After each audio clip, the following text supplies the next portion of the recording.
So a big question that we have been getting right now is if you're hoping to be a Tesla owner, right now today, do you go with a used Model S for roughly 40 to 45,000, or do you wait for a brand new Model 3?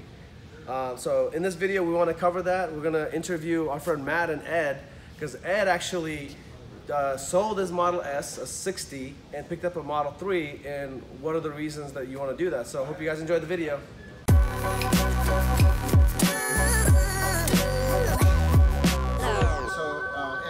Something. You had the 60S. Right.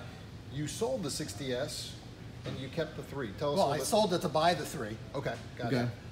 Because I wanted more range. The 60 only had about 200-mile range. Sure. And this is 310, so yeah. I wanted more range. Cool. And I didn't need a car as big as the S. Yeah. So I actually like driving the 3 better, a little smaller. So if back in the day they had a car that's the size of a 3, you probably would have got that instead of the S, what you're saying? Okay. Yeah.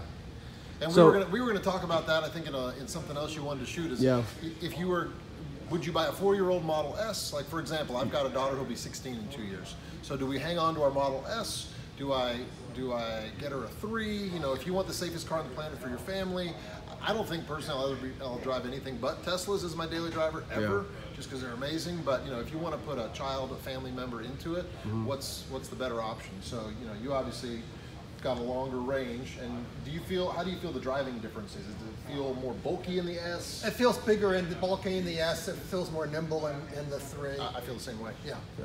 I think for a teenage driver, the S is too big of a car.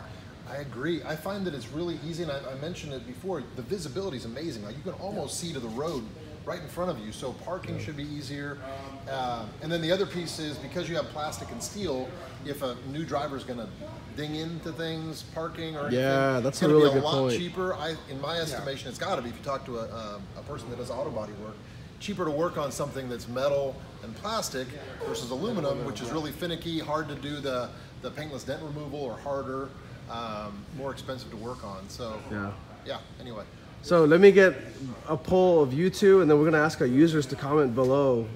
So if you're a person looking at 2 options, because they're kind of in the same price range, a used S, 3 to 4 year, like 2013, 14 model, kind of like what Ed had, a 60, or you have a reservation on a 3, which way do you go? I mean, it's a great question. I mean, you went with I went with the 3. I would say it depends how much space you need. If you need that much storage space of an S, that's the only reason to get the S. But you also got, in the 3, you're getting all the new hardware, right? Autopilot, because I'm assuming your S didn't have autopilot, or the cameras. Autopilot. Okay. Yeah. Which I'm still... You don't use as much. I don't use much. See, I use my autopilot every day. So I mean, I love that. I'm still getting used to it. To me, it feels like I'm on an amusement park ride. I don't really like amusement park rides that much. Yeah. That's funny. Yeah, no, I think to me that's a big selling feature. The faster screen, so like I notice maps dial up a lot faster. Yeah. I like the way it handles. I feel like I've been driving my X, and it definitely feels bulkier when I only drove for 2 days, but when I popped back out of my X into this, it felt sporty. You know, I like the rear wheel drive, kind of the rear end gets a little bit of slippage going around some corners. You kind of get that a little bit of that steering from the rear kind of feel. So the speed is not as exciting, but is it about comparable for you on the 60? Yeah, I think it's about the same as the 60. Yeah. The 3 acceleration is a little bit faster than my S60. Yes, and you're getting over 100 miles more range, right? Yes. Yeah. That's huge. That's huge for me too. Yeah. Because I get to my limit, because my X on an 80% charge, I can go about maybe 200 miles a day.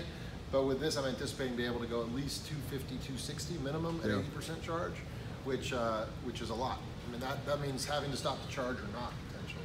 So, awesome. Good point. Cool. Well, our viewers down below, why don't you guys comment?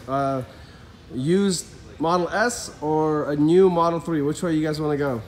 Good question.